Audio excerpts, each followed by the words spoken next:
I usually have my videos on YouTube. So Okay, great. All right, so we are live. We are live on the live stream this evening. People have been asking for free money, free money. So when I posted that, do I'm you free want money. free money for your business?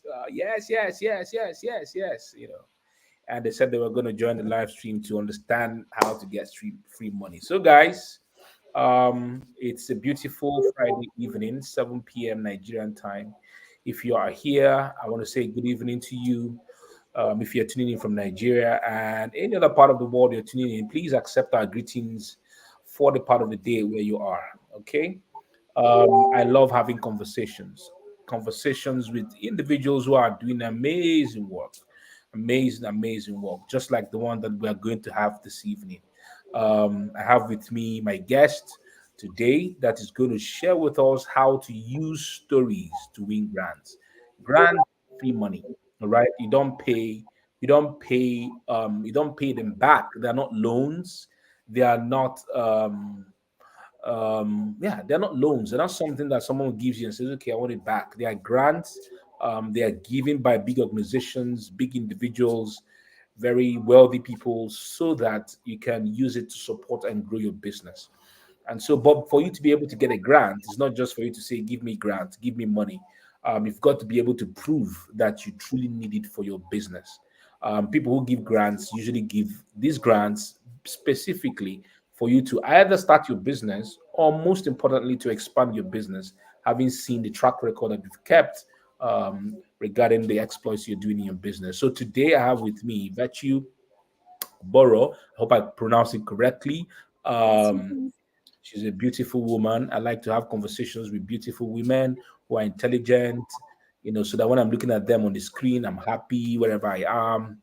So Virtue is here. You can see she's smiling very beautifully. She's going to be sharing with us how you can use storytelling to win grants for your business, not just your business. You have this social project that you are working on, a social project to help a community, a social project to help maybe the nation, so to say, but basically to help communities. So it may not necessarily be your business alone, but it could be a social project that can touch lives of individuals. And so she's here. She's got remarkable experience. She's got results. And she has helped organizations to raise more than $600,000 from grants. You can do the calculation if you're Nigerian, all right? And so please go and invite your friends. That's what I want you to do now. Tag your friends in the comment section and say, hey, come and listen to a woman who's going to share with us how we can get grants for our businesses. Tag your friends, then also share this live stream. There's a share button beneath the screen, so share it and let a lot of other individuals be part of what it is that we're doing. We know that there will be this live stream and then there will be a replay. That I know for sure. But go get your friends so that they can be part of it happening live right now. So I see individuals who are joining. If you're joining from Nigeria, please drop your comment. Let's know where you're tuning in from so that I can say hello to you. So Ibrahim from Sokoto, I can see you.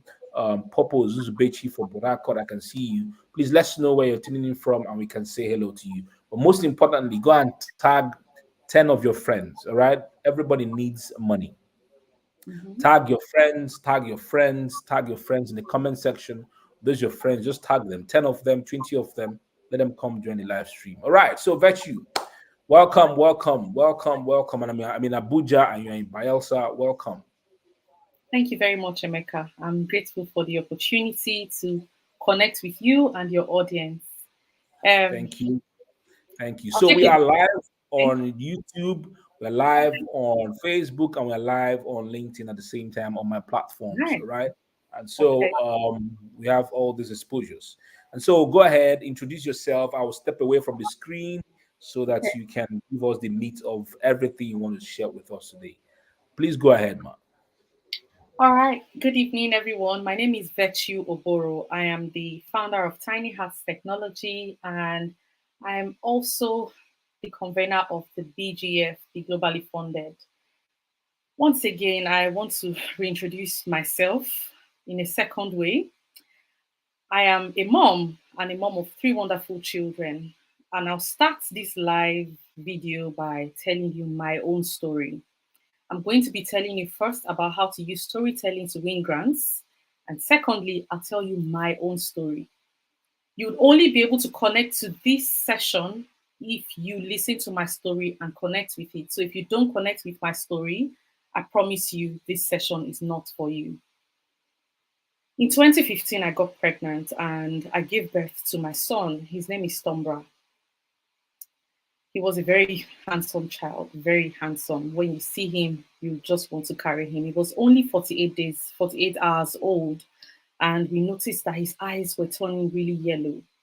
And my son slept for a long time. He slept for longer hours of the day, always sleeping. His eyes and his skin turned yellow, and I was worried.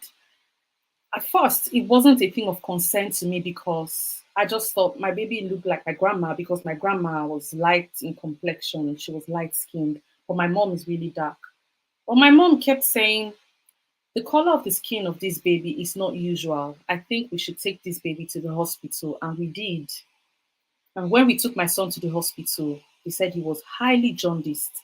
Everyone in my mind, everyone at that time, even now, I always think that everyone knows about jaundice. But I was wrong, and I didn't even know about jaundice at that time. I used to hear about jaundice, and it just sounded like it's just malaria, like how casual we see malaria. It's just one of those things that happens to newborn babies, and you'll be fine. But that was not it. The doctor said my baby's jaundice was very high, and that they didn't have the particular machine that they could use to treat my baby for jaundice. And that machine is called a phototherapy unit. Reality had not struck at that time until I began to see the worries on the faces of the doctors, like something needs to be done, no, because if this machine is not available, your baby's health might deteriorate. So as a very I'm very enthusiastic. I also want to know everything. I'm always very curious. I decided to Google what jaundice was and to see if I could do anything within my power, within my capacity.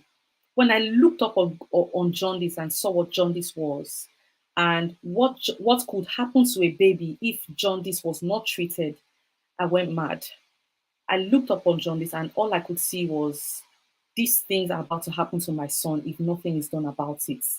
If a baby is not treated for jaundice on time or well enough, the baby can suffer brain damage, the baby can suffer cerebral palsy, which is a very serious mental and physical disability that can happen to anyone. And the baby could even die. It can cause hearing loss as well. It can cause loss of eyesight. It can cause brain damage generally. And who wants to consciously give birth to a child and allow that child to face any of these difficulties, this or even face death? A lot of everything I would call sanity left me. I was insane. I was miserable. What would I do? The doctor said that all the machines that were there were either occupied or faulty. From all the hospitals we went to hospital, nothing was available for my son to use, and we were helpless. Eventually, a mom walked up to the window where I was sitting and she said, um, I'm signing out against advice to be admitted. I want my baby out of this hospital because my baby is not recovering. And she angrily left. Fortunately for us, and unfortunately for that baby, because I can't find that baby till now, the baby was taken out of a phototherapy unit and my baby was put in there, or our baby, yes. And when our baby was put into that unit, that was when, of course, the journey to recovery started. Now, this is why I'm doing what I do, because my baby had difficulties in accessing phototherapy units or accessing phototherapy treatments when he needed it. A lot of babies in Nigeria and Africa and all over the world have jaundice. It's not a problem of who gave birth to this child or where was this child given birth to. It's a global problem. And I didn't really know so much about it until I Googled. And when I asked a lot of doctors all the things they were saying about jaundice and how it was difficult to find access to treating jaundice made me realize there's a problem to solve here. That's why I founded Tiny Hats Technology. So from the scratch, I started to build a medical device called Cribaglow. Now, Cribaglow is a device that is used to treat jaundice in newborn babies. And from 2016, my son was born in 2015, but from 2016 up until date, we have continued to build, develop, and deploy this device to hospitals in Nigeria, some in Ghana, and a few in Kenya. And because of that, we've been able to save over 500,000 babies since 2016 till date. But I'm, I'm making it sound like it was all a beautiful journey. We've saved 500,000 babies till date. No. Now I'm going to start from the beginning of this class or of this live video. This is where I'm going to start from using storytelling to win grants.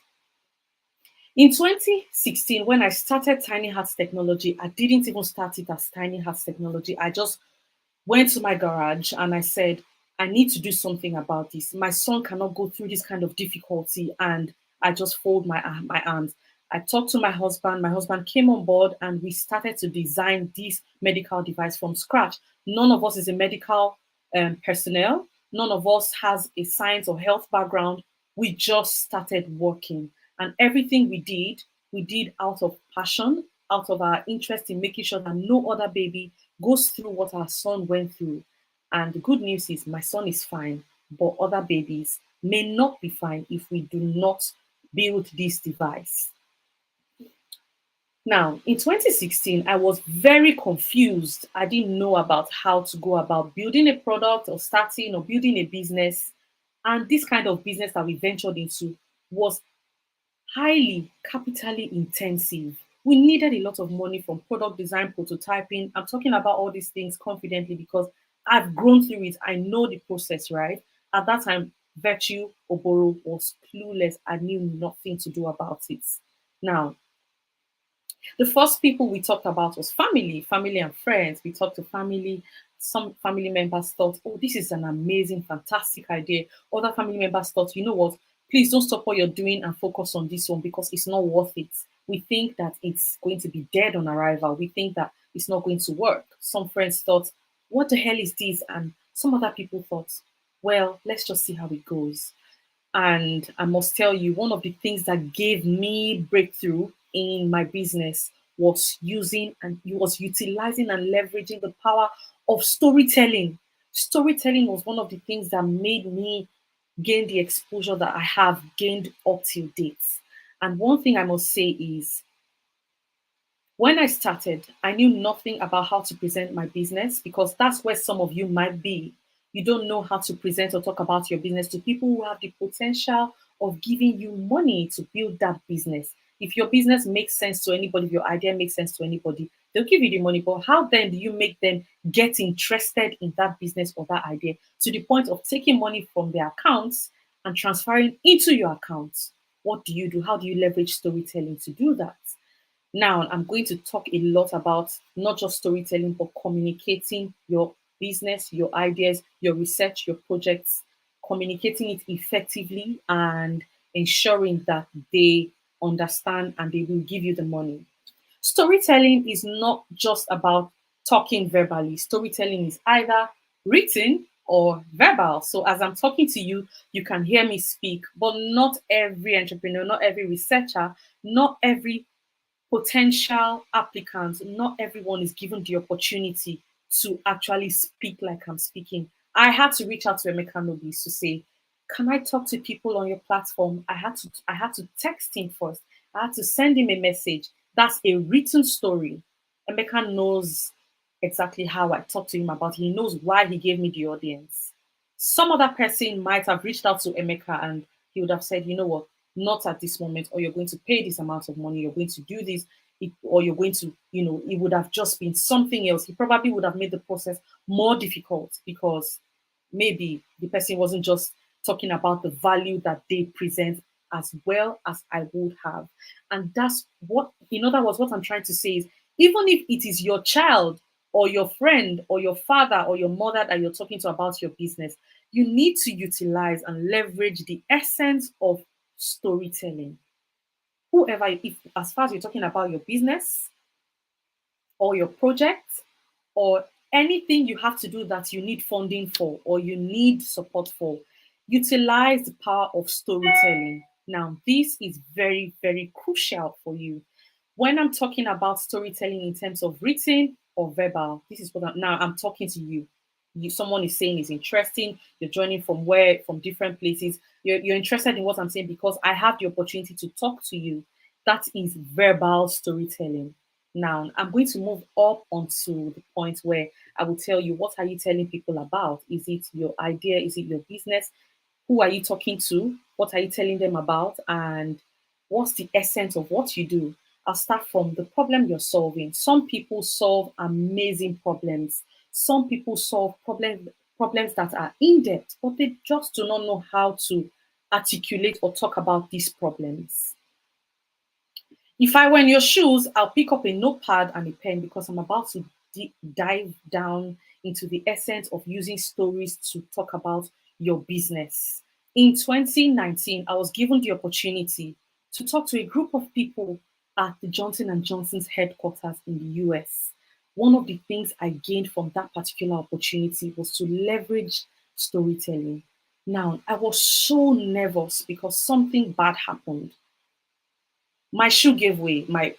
One leg of my shoes just opened, and I didn't know how it happened. I valued those pair of shoes a lot, and it was like my best shoes I had to put on. And when I walked into the venue, my shoes just gave way. It just opened. I was so embarrassed. What did I do? In my bag, I had a pair of sneakers, and what I was wearing was a typical traditional attire. Now, what I did was I took off my high-heeled nice shoes and I put on the sneakers. And I was a bit shy because what I was wearing didn't had nothing. My dress had nothing to do with my shoes. It was just fashionably off. What did I do to make people not look at my shoes in a very funny way? Because I thought it was really funny. I looked very funny. I made sure I understood the people I was talking to and that I engaged them from the beginning of that talk up until the end with my own story. A lot of times people want to connect with you, not exactly with what you're putting on or where they're not really concerned about the outward appearance of the person in front of them. They are connected to the emotions, what you exchange as human beings, empathy, emotions, what your expressions, everything that you have to give to them without them physically seeing it most of the time. You need to make sure that you have that gift that you it's not even a gift. It's some people that are given these storytelling skills as a gift. Some people build it. I had nothing to do with storytelling before I started Tiny Hats Technology. And one of the things I did was ensure that I built confidence in talking about my story. The first time I was also given an opportunity to talk about my business was at the Access Bank, then it was Diamond Bank, BET6. And we had the opportunity to talk about our business, what we're doing, and people had to vote for us. I did a presentation, and honestly, I didn't do well. I didn't do so well. And lots of people had very high votes. When people were having 1,500 votes, Virtue Oboro was struggling with 100 and something votes. And I thought I wasn't going to get the opportunity if it was based on votes. I don't know how, but I think that the organizers of that program saw my story and they said, you know what, we are going to listen to this person, we'll give her a chance. And we got in. When we got into that program, one of the things I felt first was intimidation, big intimidation. I went into the hall talking to people, and almost every other person in that hall was already turning over in millions, while Virtual Borrow had an empty pocket. I had not even started my business in full. I only needed seed funding, just a little more money to be able to produce more of these products or these phototherapy units so that I can deploy to hospitals. Gosh, I was so intimidated. I felt uncomfortable. Sometimes I would break down and walk out of class and cry and say, I'm not supposed to be here. The people here have made it already, and this is not where I'm supposed to be. But in the last class, I had the opportunity to listen to one more person who talked about being ensuring that you're solving a problem and making sure that you leverage on solving that problem to build a business. And that's what I did that day. I talked about my story so well, so um, compassionately, and everyone in the hall who had not connected to my business or my story connected to it and started talking about opportunities in the future that I could leverage on. And some of them said, you know what, if I had money to give you for this business, I would have, but we are in the same competition and we all need this money. Then I knew I had started something. How do you even talk about a business that you don't really understand? Some of you have a lot of ideas, or you're sitting on a gold mine, sitting on a business that potentially can give you millions, billions, not from sales, but from global funding, from international recognitions, from places where you don't even or you cannot even imagine. But the problem is you don't know how to talk about these problems and talk about and connect these problems that you're solving to the solutions that you are giving. We have a very long list of problems in the world. An example is the long list of SDG goals. The SDG goals, oh, there are lots of problems that people can take advantage of to solve so that they can solve these problems and be heard on the global stage. Some of you are solving these problems already, but how do you even make people on the global stage hear you? How do you make them see you? It's still from your stories. Now, one of the first ways you should learn to understand and win those kind of opportunities and grants and awards for your business is by understanding the criteria of a grant. I'm emphasizing on grants now because a lot of us are going through highs and lows, ups and downs in our businesses, in our projects. Some of us cannot even start. Some of us have started and we are stuck. Some of us don't know where the next sale is coming from. It's not because we are not doing well, it's because there's just some things you cannot afford at this point, and your customers need it to be able to notice you or to be able to come to you. It happened to me. For hospitals to be able to buy my medical device, I needed external funding. I needed an external support for my business. And all of those things could only come if I applied for them. And it meant that I had to apply for grants, I had to apply for fellowship programs. I had to apply for lots of opportunities that will validate me and bring these hospitals to me to buy from me. So sometimes it's not just about looking for free money. Applying for grants will not just give you that free money, but it gives you that global recognition, gives you the business support. It brings more people to you, it brings more organizations to you. As you're given your first grant, you will have a better chance than somebody who has never been given a grant before. Honestly. Now, talking about how to use storytelling to win grant funding, I'm going to emphasize a lot about not just understanding who you are talking to, which is your audience, but understanding the grant criteria. Grant money is given to you, and the person or the organization giving you that money is not expecting to collect the money back from you. It's free money. But the essence is build your business.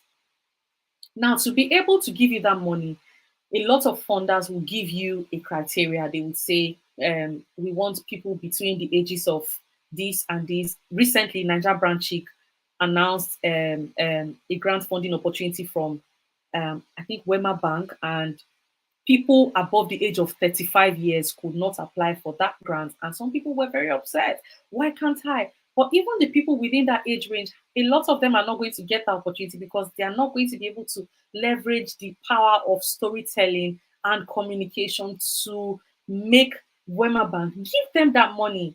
Some of them will not even understand what the grant funding organization is asking for.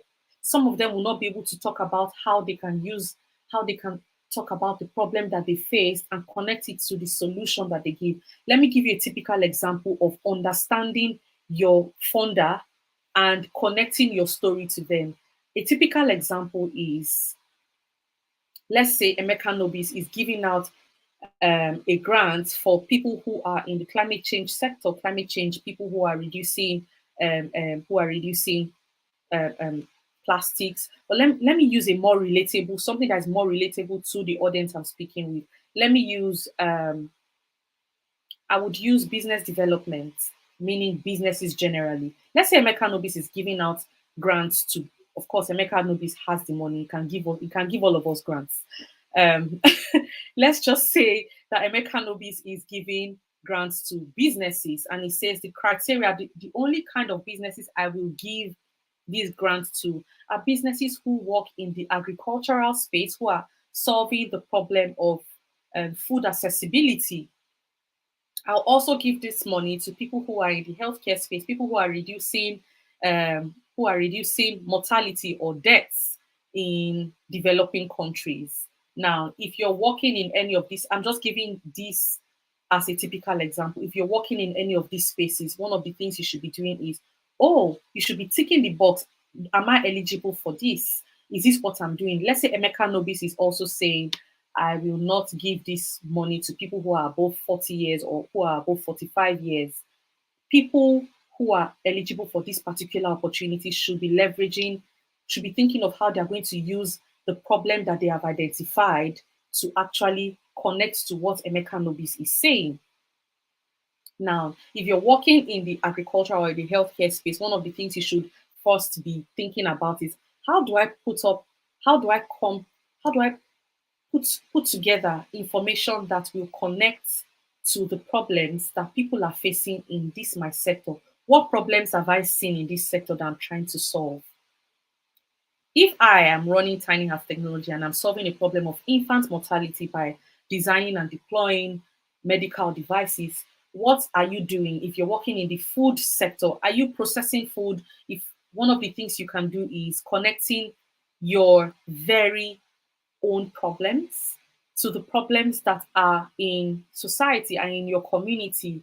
They may not necessarily be global problems that are relatable to the global stage. There could be a problem that is there could be there could be problems that are relatable to your community, your small circle. Now, how do you really connect what's happening in your small circle to what's happening in the global on the global stage? It starts from you or your immediate community, and then it grows. Let's just say it's an upside down triangle. I'll start from the one below. You have to start from your personal experience in some cases. For me, I had a personal experience. Some of you may not have personal experiences that are easily connected to your business.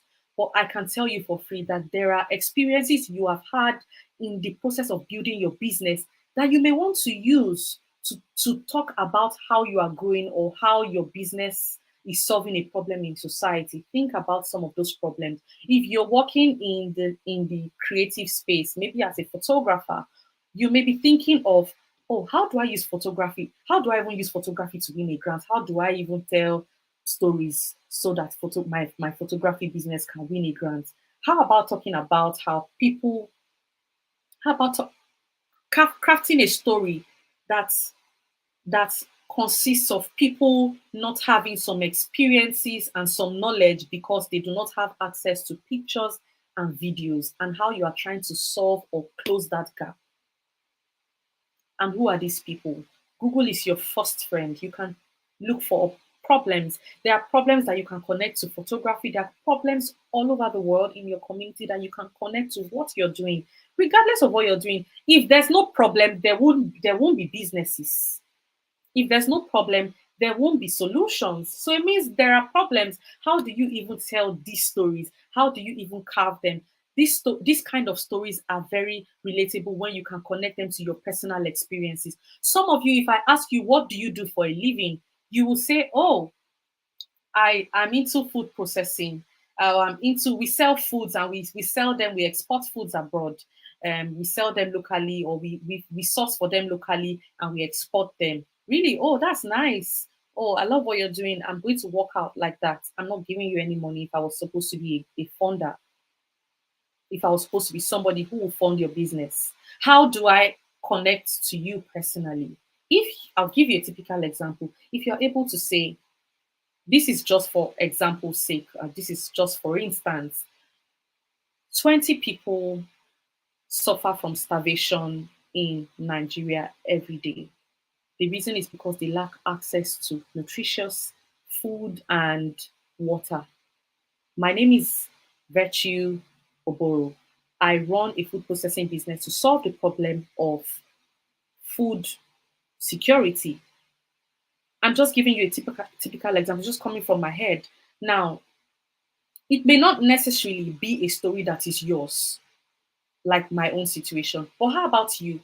You have gone through things, problems, and challenges in life. How are you going to use these challenges, turn them into solutions for your business, for yourself, and make yourself a global citizen? How are you going to do that? Are you going to let all of those challenges you've gone through waste away just because you are trying to sound like every other person that you've seen on the global stage? All of these people you've seen on the global stage, they have told their stories in every capacity that they can, and sometimes they may just not be telling those particular stories to you.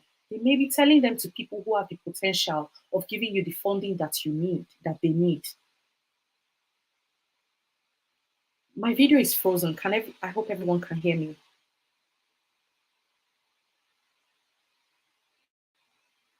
Hi, Emeka. I hope everyone can hear me. Just say hi if you can still hear me. Yeah, we can hear you, but it was frozen at some point. Are calls coming into your phone? I think it's fine now. Go ahead. Okay. Thank you. I'm just going to go ahead. So, if you do not tell your story in the capacity that you can, if you do not connect your personal stories, your personal experiences, tell them locally or take your local stories, your local experiences to the global stage, who is going to listen to you? You may not have the opportunity to jump from local to global right away, but you can start like me. I ensured that I was able to tell my personal stories to everybody. I mean, everybody who was in the position to give me money, and not just such people, but to people who I thought could tell the next person about what I do. Now, you may not see your business as that kind of business that, oh, my business is not like Virtual Boro's business. But who told you that your business is not unique? There are a lot of businesses into a lot of people into food processing, a lot of people into in the creative space, but there's just a few of them who have actually been able to leverage storytelling to get to the global stage by winning grants, by winning awards, by winning prizes. A lot of these awards that I, as an entrepreneur, have won have never come with just an award plaque. They have always come with funding for my business. 95% of them have come with funding for my business. So when you see an award, most of the time you should have most of the time they have listened to your story. How do you build these stories if you cannot talk about your personal experiences, your community problems, the problems around you, the problems you have identified in your business? Talk about them. Now, when you're talking about them, you need to understand that the people you are talking to are also very crucial. Who are you talking to about this problem? How do you understand the audience? How do you understand the people in the audience? Are they people who already understand the kind of problem you're solving, or you have to actually explain the problem before you talk about your solution? You need to think about that as well. If you've been given the opportunity to actually present your business to people and you want to leverage storytelling, one of the things you must really take advantage of is physical appearances and composure in communication. One of the things I learned very quickly was ensuring I presented myself physically well and confident before I talk about my business. If I'm supposed to appear in any hall or before an audience or before a set of judges, one of the things I will make sure I do is that I look comfortable and I look good. And make sure I do that because I don't want I mean yes, I want to look good, but I try not to distract the audience with what I'm putting on. I want to make sure that the eyes and the attention of the audience, and the audience to me is the audience at that point in time are my potential funders, the people who have the money I'm looking for. How do I appear? Do I appear like somebody who cannot effectively present her business? If I cannot handle my dress sense well, then I obviously cannot handle their money well. If I cannot handle my hair or my shoes well and I'm uncomfortable with my shoes, I may not be comfortable receiving their funding. These kind of things can ruin your confidence before you even present your business or your idea to potential funders. Now, before you even talk about your story, you probably may have triggered them to want to know more about this person with your outward appearance. How are you standing? How are you communicating with these people? What kind of stories are you telling them? Are you telling them stories that are completely disjointed and do not have anything to do with your business? Or you are telling them real life stories and experiences that connect to your business and the problem you're solving? And are you really connecting with them in terms of who you are going to serve with that business? Before you even talk about how you're going to make that business sustainable, one of the things that funders really look out for is the story behind your business, especially when it has to do with especially when it has to do with you, um, um, you doing what you're doing because of the problems, because of you, the solution you're bringing because of the problems that you have identified. You need to understand that a lot of times funders will first look at these things before they even start asking you about other things. It is the story you tell that will make them want to know more about your business. What story are you going to tell them in the first few seconds? How many minutes are you given? One of the things, I'm going to go straight to being concise now. When people have to talk about their businesses anywhere, or where they have to write a grant funding application, one of the things that they usually don't think about is how many words or how many minutes am I expected to speak when I'm presenting my business, or how many words am I required to write when I'm talking about my business. It's still storytelling. Honestly, I'm seeing people saying their business, they're storytellers, but one of the things I need to be very open to you about is that regardless of your experience in writing, storytelling for grant funding can be can be very, very tactical and technical. This is because the funders are looking for something, and you, as somebody who is a potential storyteller, may be distracted with your skill in storytelling, and you just say, okay, I'm going to take advantage of my storytelling, I'm going to tell them stories and make them give me the money. No, you need to connect what they actually want to what you're doing and how you are going to carry it out without looking like you will not manage this money properly. In recent times, people have talked about telling the African story. I am always, not even in recent times, we've always talked about telling the African story, telling our stories. I'm very passionate about telling stories that sell you out as a very strong candidate, not stories that will make you look like somebody who is not capable. When I first started with Tiny Hats, honestly, one of the things I made sure not to talk about was my weaknesses. It was eventually I started becoming vulnerable when I talked about, and you too can be vulnerable when you're telling stories, but you have to be careful when you're trying to when you're being vulnerable in telling your stories to potential funders. You have to make sure that you're talking about this in a way that you are vulnerable, but you are still up to the task. One of the things that I think people do not actually take advantage of is leveraging their own strengths. I have my weaknesses, but when I'm applying for a grant, I will not jump up and say, I have this weakness and I still want you to give me this grant. No, I'm going to talk about my own strengths. Now, how do you talk about these stories and make funders? How do you tell these stories and make funders bring out the money from your pocket? Some of the things I used to tell stories is not just writing stories, it is even in your financial statements when you're applying for a grant. How do you even apply for a grant without even having certain documents?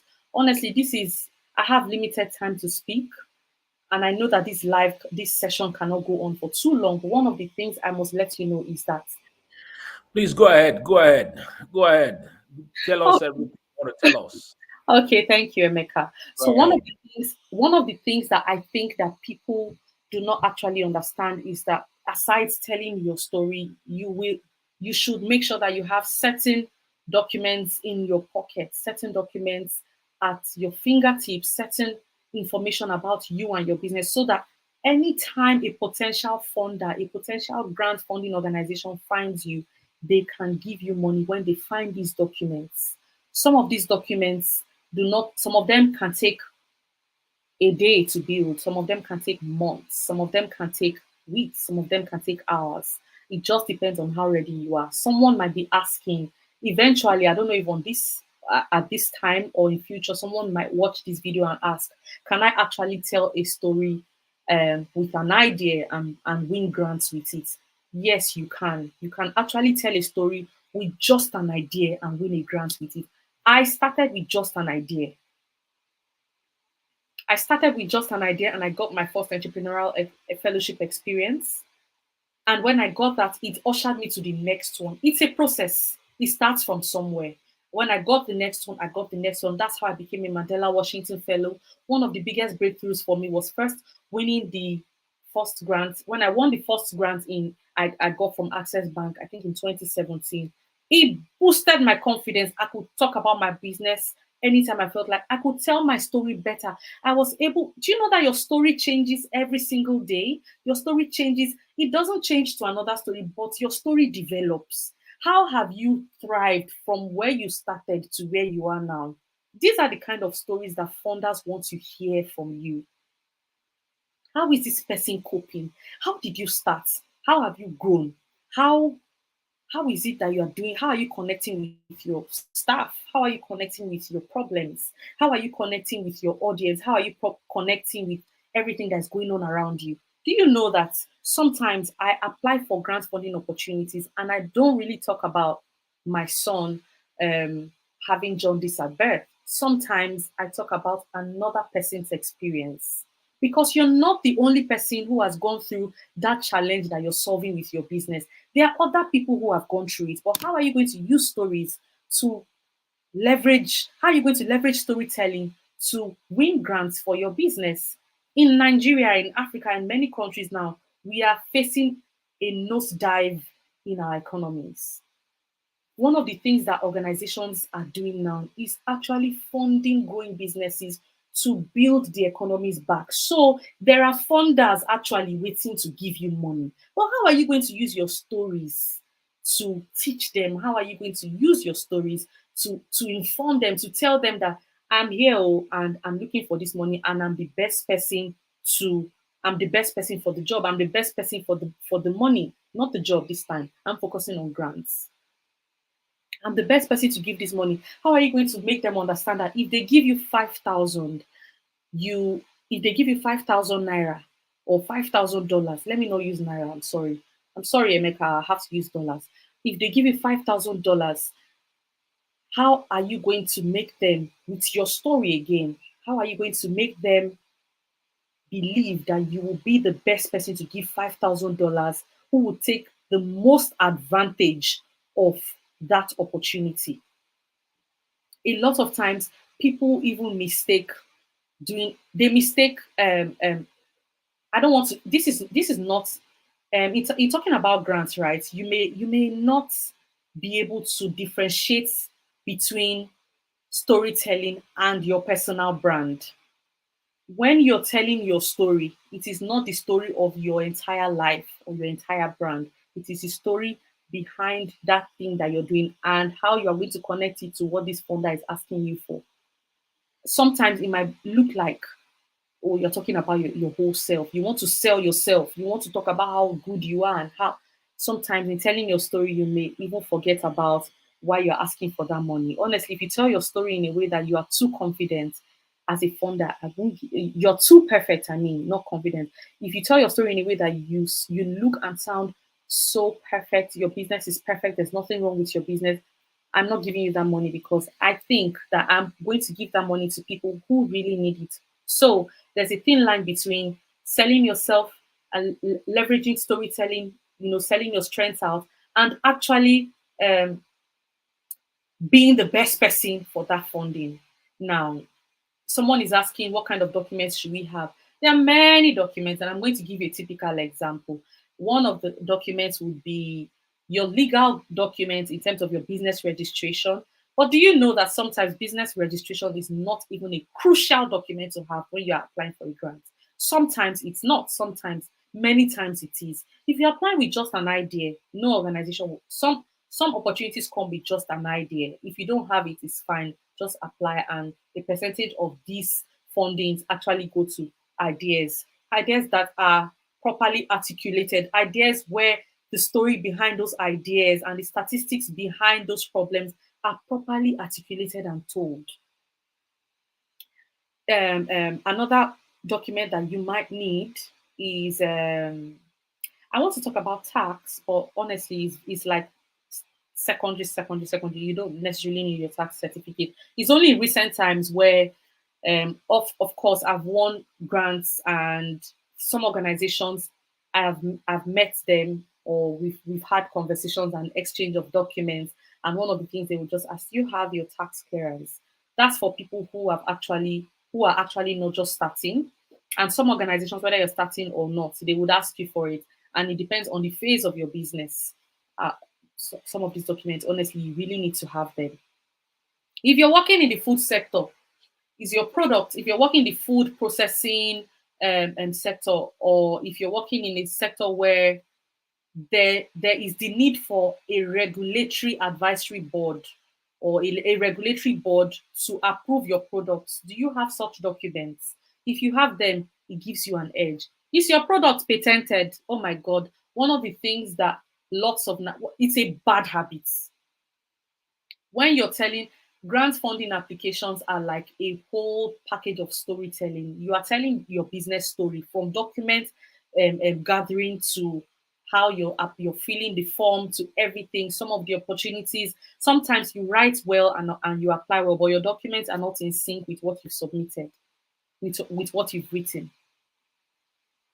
If you are going to apply for a grant, one of the things you should make sure you have is not just your CAC documents or what have I just mentioned now? Which one have I just mentioned?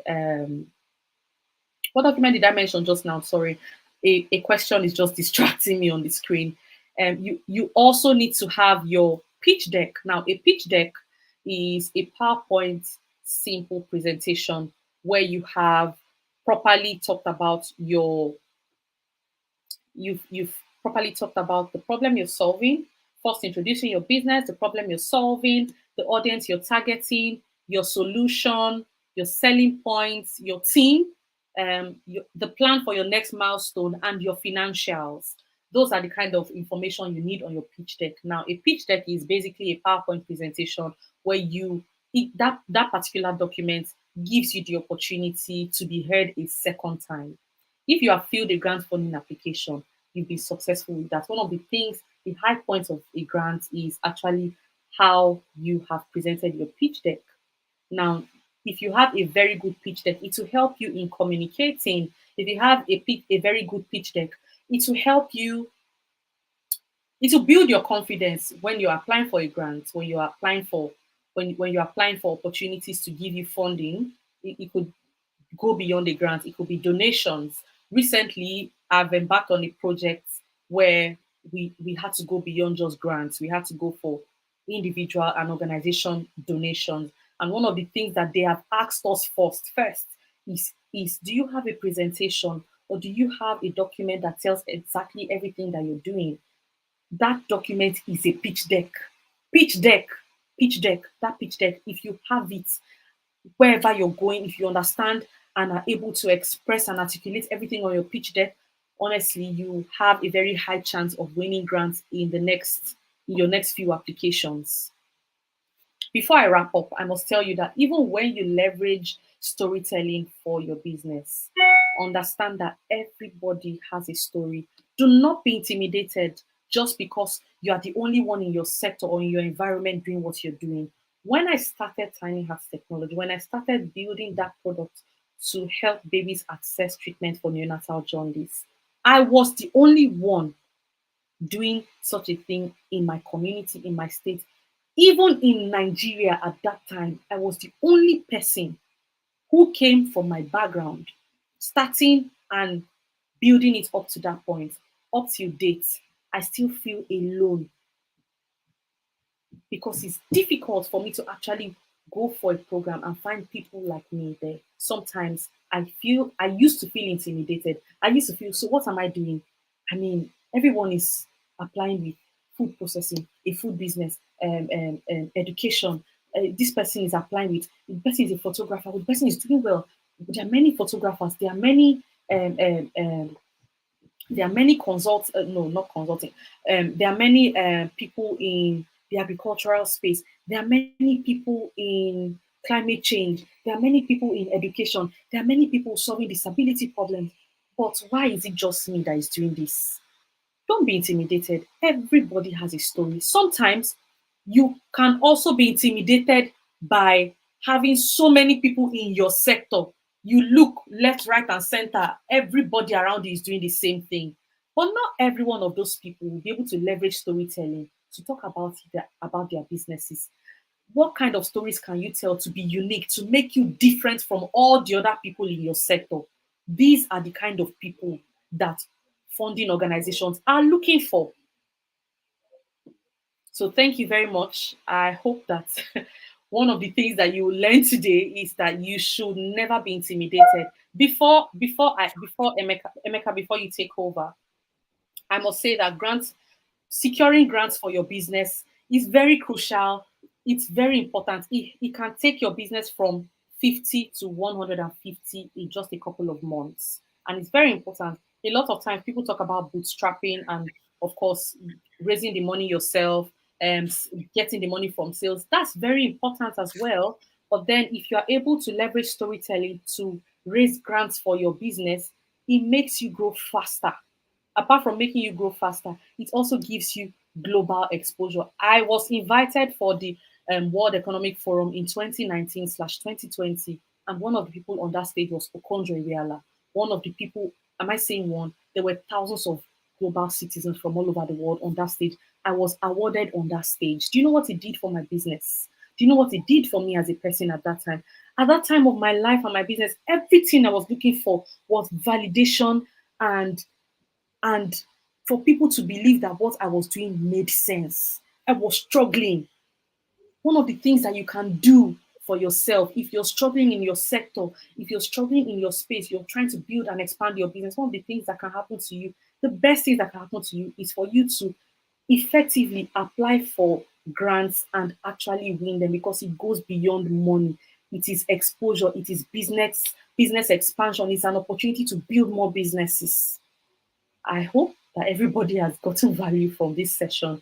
There's just so much more to say. If you give me the opportunity to keep talking, I'll talk for 5 hours, but we'll get tired and sleep off.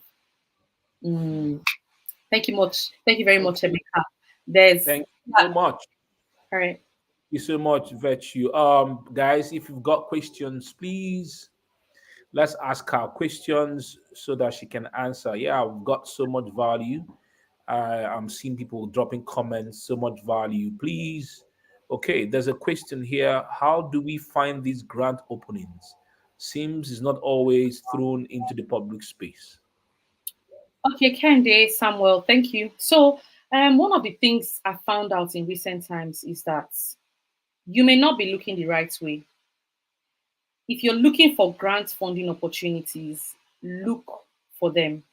Don't be on celebrity, and of course you can do celebrity social media pages and everything, but even on Facebook that we are on, there are platforms that actually share these opportunities. Even on Facebook, even if you randomly search grants for businesses, you will, with hashtag, you will find platforms that share them. I have a platform where I usually give, of course, I teach people how to raise grants and I do all of that. I leverage that particular opportunity to share any grant funding opportunity that I find or I come across. But before I even, in fact, where I find these opportunities, they are also open to you. You can check Opportunity Desk, you can check Opportunity for Africans. You can also check, one of the things that I think people need to take advantage of is subscribing to newsletters of potential funding organizations. Kende Samuel, for example, if you are somebody that works in the agricultural or in the food space, or you work in the creative space, one of the things I would advise you to do is go and subscribe to the newsletters and keep searching on their websites on of organizations that support such businesses. Subscribe to their newsletters because sometimes they have funding available. There are also platforms. All grants will not go to one platform. That's one thing I should tell you. If I am If I've got my eyes on a particular grant in 2024, one thing I would do is subscribe to the newsletter, and I keep watching and seeing what's happening in that space. As soon as the time comes and there's any opening, I hit the nail on the head and I'm applying. I don't even wait until that time comes before I start applying. I start looking for everything that they want. I start making sure that my books are in good shape. I make sure that all my documents are well. I make sure that I have the proper story to tell them. I make sure that all my documents are complete. So if you say that there are no that they are not thrown in the public space, grant funding opportunities are thrown in the public space. They are every day. But if you want to take the step further, you should subscribe to the newsletters of potential funders. How do you know potential funders? Understand your business, understand the organizations that will understand your business and who you are targeting, and find organizations that support such businesses. There's a lot more, honestly. I also, if I'm not able to talk about everything, one of the things you can do is there's a free webinar that I also have, and I keep sharing some of this content or some of this information on my platform in my webinar. I probably will share the link with Emeka Nobis so that people can actually watch them and take advantage of them. Okay. So my wife is watching this live stream, and Yeah, I so just she's saw your Nobis. she sells pap. Oh, She sells right now. She's manufacturing, or let me say, producing dry pap. All yes. right. So I believe that she can have grants. Is there a Yes, sure. possibility for her to have grants that can help her expand the more the business? Recently, let me just talk about this. Recently, of course, I'm a beneficiary of the Africa Prize for Innovations, for Engineering and Innovations. And one of the things that used to make me worry about such opportunities was in 2019 or 2020, I saw the opportunity, Africa Prize for Engineering and Innovation. But I'm not an engineer now. Why? And I really feel like I wish I could have this money, a whole £25,000 or £10,000, or even £5,000. Were the category. Those are the categories of fundings that they give. And one of the things I thought to myself was, maybe I should not just apply. I don't qualify because it's engineering. It's for people in the engineering space. Do you know that when I took a closer look and I took the bold step of actually reading the criteria and everything that they needed, I also went back, honestly, the level of research I did to make sure that I tried to fit into that opportunity. I did my research. It wasn't a 1 day or 2 day research. I did a lot of follow up on that opportunity because I had my eyes on that prize. It wasn't just the money, honestly. I needed that exposure. I want to be recognized on an engineering platform. I want to be recognized on an innovation platform. How do I connect my business to what they do at the Africa Prize for Engineering and Innovation? And one of the things I did was I now understood that when you apply for an opportunity, for example, as Joy Nobis is running a dried pap business, one of the things that she can do that people in her sector and herself can do as well is that you can actually connect what you do to a lot more sectors than just food. You are in the food space, you are processing food, but do you know that you can actually connect your food processing to engineering? You leverage engineering to process food. You leverage innovation. How innovative is your business? If you see any innovation opportunity, apply for it because you are going to make sure that you tell your story in an innovative way, that you are able to talk about the innovative ways that you dry pack, that you process food to win that opportunity. When I won Africa Prize, one of the things I realized is that a lot of people sweep opportunities under the table because you read the topic or the title and you think, oh no, this one is not for me. I'm not eligible for this one.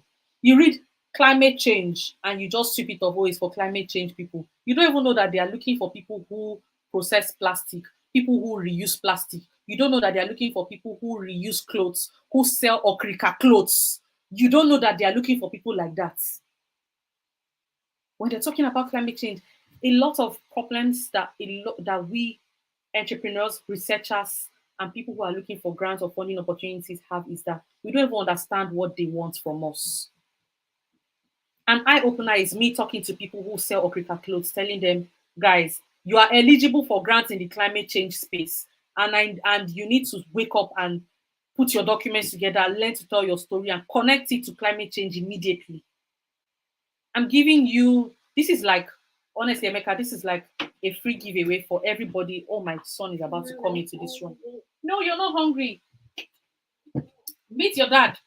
Sorry, my son came in, but please, you have to make sure that you take advantage of every opportunity by reading the caption. You read the caption and understand it properly. Don't let don't let the big words, distract you. Don't make it don't let them make it look like it's a difficult thing to do or that it's far-fetched. No, it's not far-fetched. You need to read and understand. Look at what they want. Sometimes leverage on the stories, like I said, the stories that you have can easily connect to what they want, but you have to think about it. If you're working in the gender equality or gender-based violence space, and you've gone through similar problems, if you've gone through starvation, you've had similar problems, connect. You can please. One of the things you can do is make sure you connect your personal stories. If you don't want to connect your personal stories, there are people who have gone through it. There are incidences. There are incidents. Sorry. There are also what you call it's like creating a case. It's like a case study. It's like an imaginative story. You don't necessarily have to be the person, but sometimes connecting more to the audience will be connecting your own personal problem, the problems you have faced. When Joy Nobis was starting her pap business, what did she go through that she had to start that pap business? Is it that her son or her daughter could not eat the readily available foods on the shelves, and so she decided to produce her own? Is it that she couldn't afford the ones on the shelves, so she decided, let me produce my own so that other children can afford or can access food?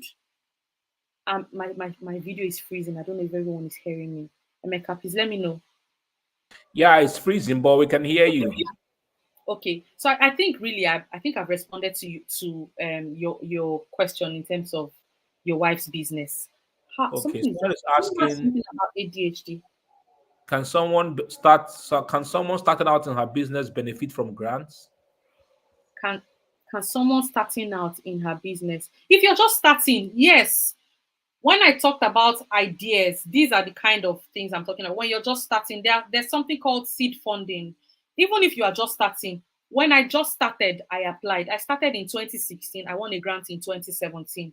In fact, when I started in 2016, I was selected for that program in 2016 and I won the grant in 2017. So yes, you can actually start with a business that is just starting. You don't have to, in fact, if you are too established as an organization, it reduces your chances of winning certain grants. Of course, there are other grants for established and very stable businesses.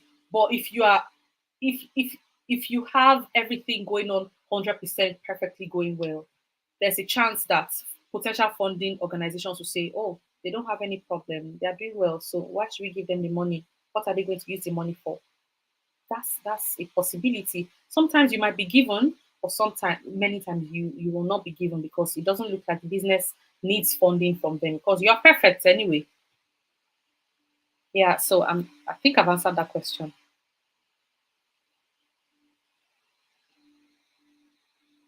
How about people that find it hard to focus on formatting stories like this, like people with ADHD? Oh, Victory, that question is very crucial. One of the things you can do is you can reach out to me and talk to me about it. I work with teams and with people who struggle with applying for their grants, and I walk them through the process. So you can reach out to me really. I think you need to reach out to me. And you can take advantage of whatever challenge it is you're going through and build a business or a solution around it that can help you go to the global stage by winning grants.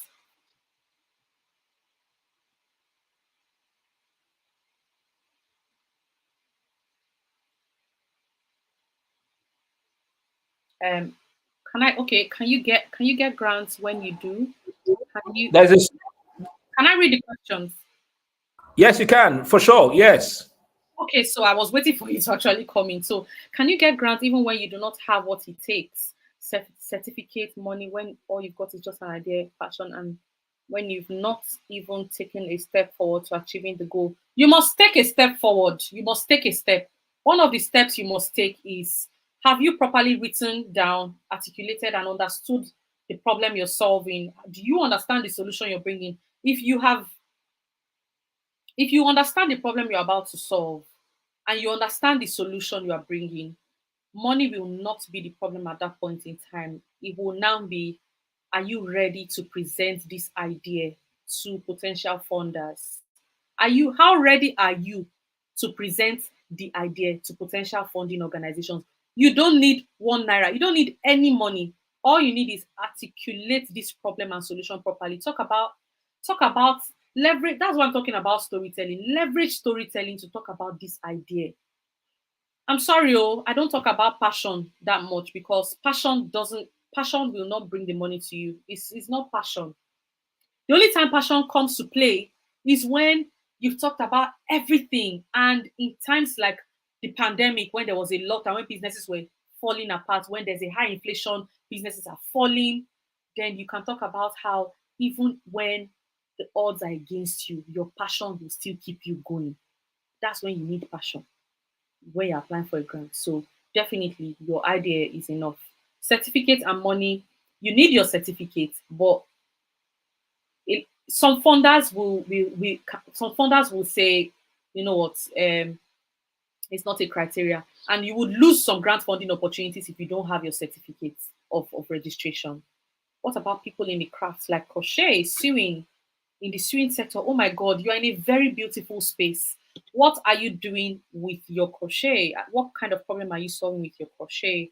You are very, very eligible for grant funding opportunities. Extremely eligible. You can solve problems.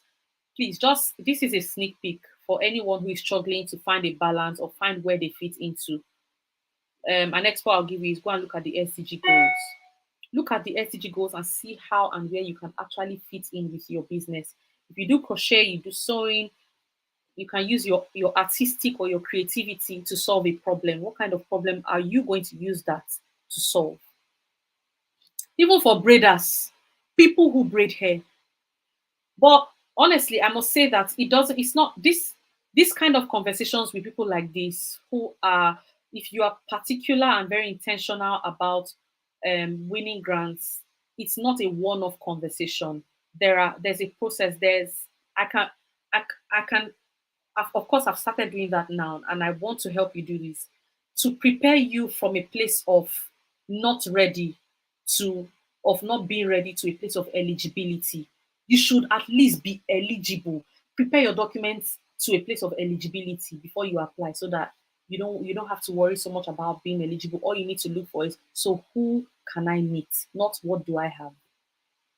Most ones have CSE registration. Must one have a CSE registration before getting before even getting a seed funding? You don't necessarily have to have, but honestly, some organizations will make it a criteria that you must have your CSE registration. Some will not. The ones that don't make it a criteria, then it's to your advantage. But how much does it even take to have a CSE registration anyway?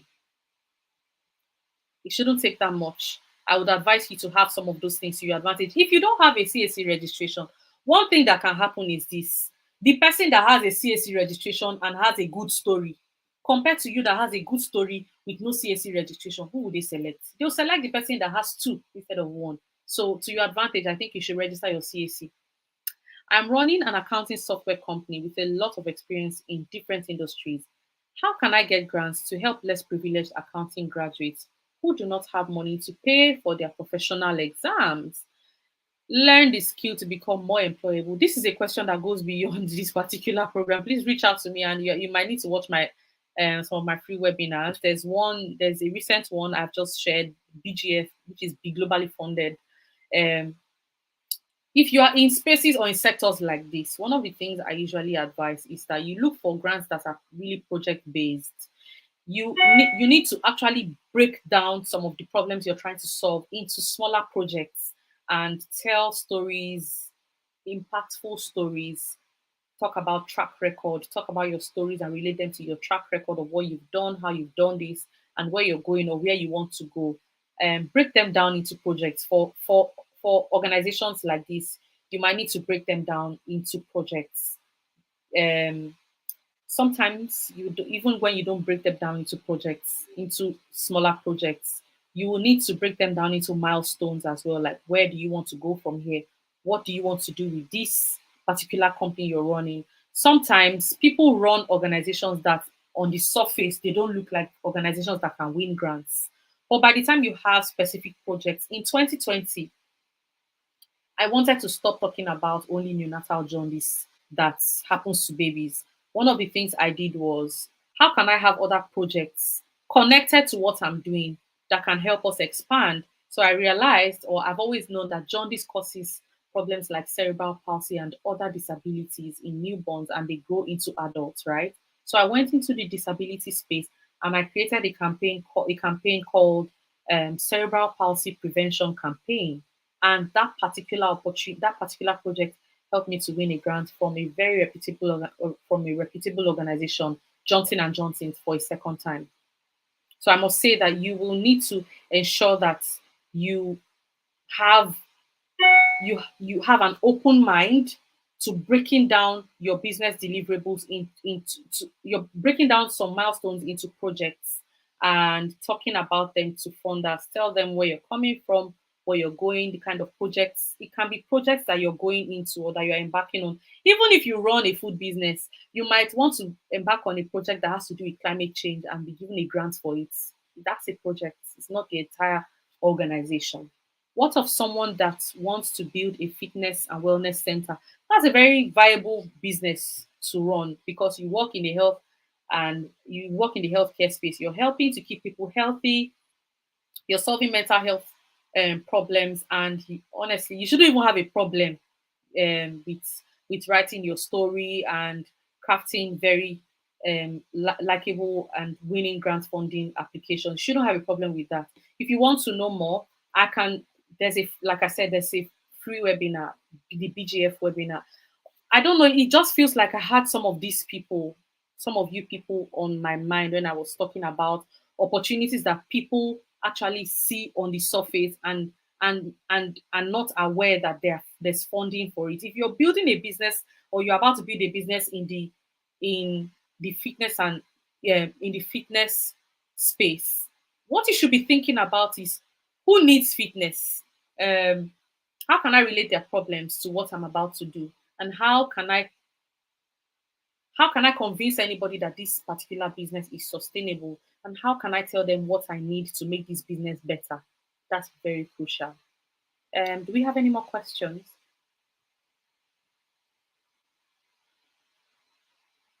Hi, Rebecca. Do we have any more questions?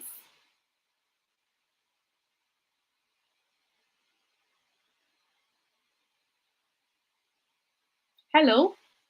Yes, I want to know more, please. I'm interested in your. Okay. That's fine. I would definitely share it with Mr. Emeka, and I believe that he would share it with you after this. Thank you very much, Eberichi. Do you have any Okay. more questions? Thank you so much, guys. The easier way to follow her is to go on. I mean, I've tagged that to the post so you can follow her easily on her timeline so that you can connect with her. All right. Then get access to the webinars. Hmm. I've told my wife she will have to connect and hold you strong so that because I need her to win grants for her Yeah, business. she actually should win grants. She should. Yeah. Yeah. Okay, guys. So thank you so much. It's 1 hour, 15 minutes on this beautiful live stream. It looks like as if we shouldn't go, especially when a woman who is intelligent and beautiful at the same time. Although she's a mother of three, she doesn't look like it. I She look can it pass, though. she can pass off to be, she can pass off to be a secondary school undergraduate or undergraduate, all Oh my right? god. Then my So we husband all, is. We need bride price top up. I'm coming back to ask for bride price top up. I'm going back to ask for my husband and his people. Thank you very thank, much, Emeka, for the thank you opportunity. so much, Betty, for this. All right. It says, you see, people are saying we shouldn't go. They want to be listening. Maybe some people are even watching your face. They may not be hearing what you're saying. They're just watching Sir, we shouldn't go. We must leave. Oh, I'm hungry. All right. Thank you Okay, very thank you so much. much, Betsy, for this. So, guys, please go and follow her on her timeline. I believe that she will, enlighten you the more. Join her webinars, free webinars that she's sharing concerning how you can, get more grants, for your business. I look forward to everyone getting help that they need to grow better and bigger in all their exploits. Yeah. Okay, thank you so much, Vetch. My regards to your husband and to the family and to the young boy that came in. that's, Thank that's you. the way. My last, Have my a nice last, day. my second Okay. daughter does the same thing, so I know Oh all my God.